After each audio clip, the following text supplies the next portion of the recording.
ಇಲ್ಲೇ night stay ಮಾಡಿದ್ದೆ. ನೀರು ಕೂಡ ಎಲ್ಲ ಉಪ್ಪು, ಅದಕ್ಕೆ ಅಷ್ಟೇ ಫ್ರೆಶಪ್ ಆಗಿ ಮುಂದ್ಗಡೆ ಹೋಗೋಣ. ಅಲ್ಲೆಲ್ಲಾದರೂ ಇತ್ತಂದರೆ ಇನ್ನೂ ನೀಟಾಗಿ ಫ್ರೆಶಪ್ ಆಗಿ ಮತ್ತು ಬ್ರೇಕ್ಫಾಸ್ಟ್ ಅದು ಮಾಡಿಕೊಂಡು ಹೋಗೋಣ ಅಂತ. ಸೊ ಇಲ್ಲಿಂದ 160 ಕಿಲೋಮೀಟರ್ ಇದೆ ರಾಮೇಶ್ವರಂ. ನೋಡ್ಬೋದು ಎಷ್ಟು ಹೆಂಗೆ ತೆಗಿತಿದ್ದಾರೆ ಅದು.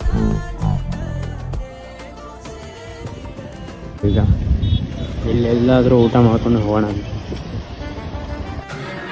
ನೆಕ್ಸ್ಟ್ ಬರೋದು ಒಂದು ನಾರ್ಮಲ್ ಇದೇ ಥರ ಸಿಟಿ ಬರುತ್ತೆ, ಅದು ಇರುವಡಿ ಅಂತ ಹೇಳಿ. ಅದು ಒಂದು 35 ಕಿಲೋಮೀಟರ್ಸ್ ಇದೆ ಇಲ್ಲಿಂದ. ಇವಾಗ ಮಾರ್ನಿಂಗಿಂದ ಇಲ್ಲಿವರೆಗೆ ಬಂದಿದ್ದು ಟೋಟಲಾಗಿ ಒಂದು 56 ಕಿಲೋಮೀಟ್ರ್ ಬಂದಿದ್ದೀನಿ.